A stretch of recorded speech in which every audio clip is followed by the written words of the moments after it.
So we're now on the fifth or sixth day, whatever it is, of fake media-driven controversy over Florida's history curriculum on the subject of slavery, which the media and Democrats claim promotes and defends slavery itself. That's what the curriculum does, according to them. This is all totally made up and ridiculous, of course, and I explained why in detail a few days ago. You can go and watch that segment if you want. Just to summarize in a sentence or two, the curriculum teaches in great depth about slavery. Slavery is mentioned like 150 or 200 times in the curriculum itself. One of those mentions, one sentence in the curriculum notes that slaves, after being freed, sometimes utilize skills that they learned while enslaved. The point of including that note in the curriculum is because, for one thing, it's true, and we want to teach kids things that are true. And for another, obviously, it was meant to be a tribute, a credit to the slaves themselves. Obviously, that's the intention. So just to illustrate the point, I want to read you a quick passage from the Wikipedia entry for a prominent tailor and clothing designer named Martin Greenfield. Okay? And he was never an African slave, but you'll understand why I'm reading in a second. During his time in Auschwitz, Greenfield learned the power behind clothing. After being beaten for accidentally ripping a Nazi shirt, he stole it, repaired it, and wore it underneath his uniform all throughout his time in the camp. Wearing the shirt made him realize that clothes possess power. This became an inspiration to Martin, helped him survive the Holocaust. This experience was a contributing factor to how he became one of the most successful and famous men's tailors of America. Now, would anyone read that anecdote and imagine that it's somehow a defense of the Holocaust? Okay, would anyone imagine that the argument being presented here is that it's good that he was in a concentration camp? No, obviously it's supposed to be a credit to Greenfield, that his success can be traced back to a moment of such great trial and tribulation. If somebody wrote a biography of this guy and mentioned this fact, not only mentioned it, but probably made it like a central part of his life story, nobody in the world would interpret that as some sort of attempt to minimize the Holocaust. And yet when it comes to telling the exact same kind of story about some slaves, suddenly it's racist? As if everyone can't immediately understand the point. The whole reason this was mentioned in the curriculum was that it was supposed to be a way of paying tribute to slaves who were able to convert tragedy into triumph. Usually, we respect that kind of thing. That's obviously the point. And if you don't understand that, then you're either incredibly stupid or pretending to be stupid, or else you've been duped by the leftist media, which makes you pretty dumb as well. So no matter what, it's like you're stupid or you're pretending to be stupid. Those are really the only options. Speaking of stupid, here's Spike Lee reacting to this whole controversy. Watch. He's now saying that there's no agenda here. I don't think he's educated about the enslavement of my ancestors. I just want to read the text again of what Florida is now requiring from middle school students. It says instruction should include, quote, how slaves develop skills which in some instances could be applied for their own personal benefit. How can it be for your personal benefit when you're treated as an enslaved person? It's not like, oh, I'm a blacksmith. Okay, I'm going to put a shingle out there. I'm going to be a blacksmith.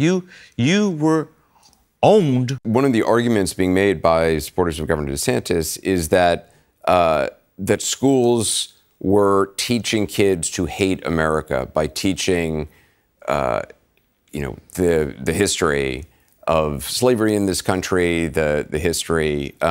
You learn to love America by learning the truth. The good, indifferent, and bad. That's what America is.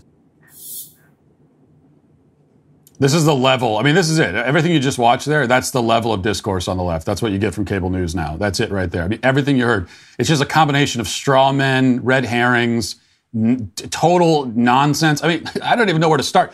Spike Lee doesn't even know what a blacksmith does to begin with, first of all. Okay, blacksmiths, they don't do roofing. So I don't think he quite understands that. And no one is saying that the slaves benefited from these skills while they were enslaved. That's not the point, Spike. And then everything Anderson Cooper said at the end is a total lie. The critics of this, the people defending the curriculum say that if we teach about slavery, kids will hate America. No one's saying that. No one is saying don't teach about slavery. No one has ever said that.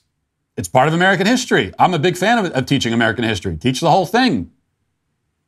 It shouldn't be the sole focus. And if you're going to teach about slavery, teach the whole story of it.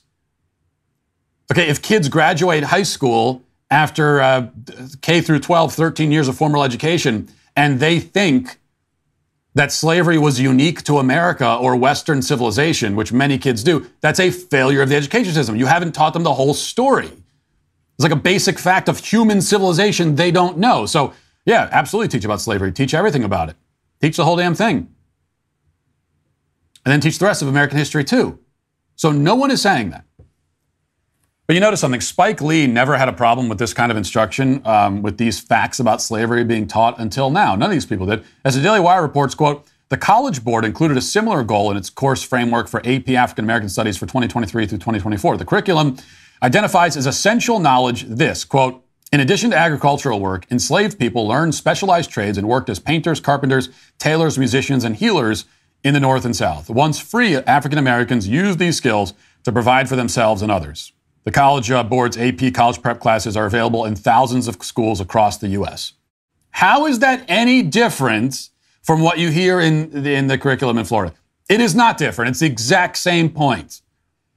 It's being taught in AP classes in thousands of schools, and not just this year, by the way, but for a long time. No one ever had an issue with it. No one ever brought it up until now.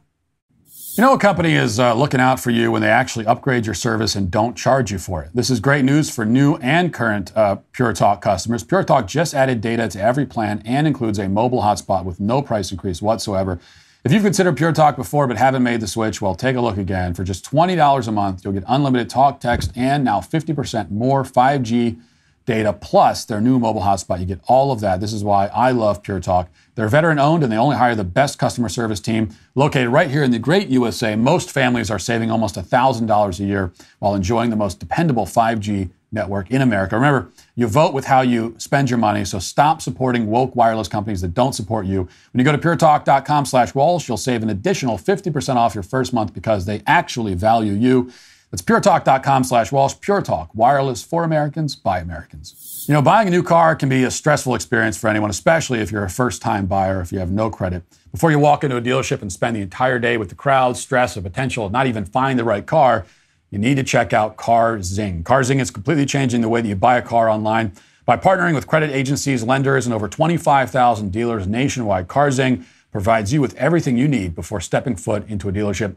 Once you find the right car at your ideal budget, you'll have everything you need to get a deal voucher and go into the dealership and finalize your next ride. It is very simple. Even if you're not in the market for a new car, you should check out CarZing anyway. CarZing's online window shopping experience goes beyond mere images. You can dive deep into each vehicle's specifications, features, performance capabilities, zoom in on the craftsmanship of the interior, marvel at the cutting-edge technology, and admire the meticulous attention to detail that sets these automobiles apart from the rest. CarZing also helps make your experience faster, cheaper, less stressful. Visit carzing.com/Walsh today and find the best deals near you. That's carzing.com/Walsh. But, you know, it's one thing to have the left jumping on this bandwagon.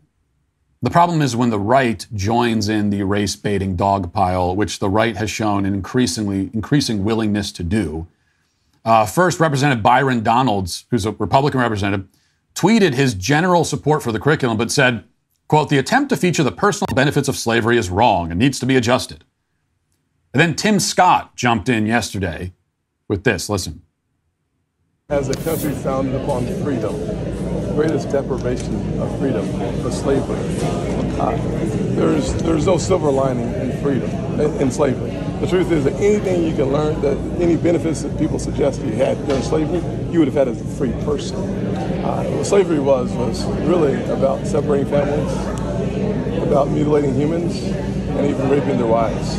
It was just devastating. So I would hope that every person in our country, and certainly running for president, would appreciate that. And listen, people have bad days. Sometimes they regret what they say, and we should ask them again to clarify their positions.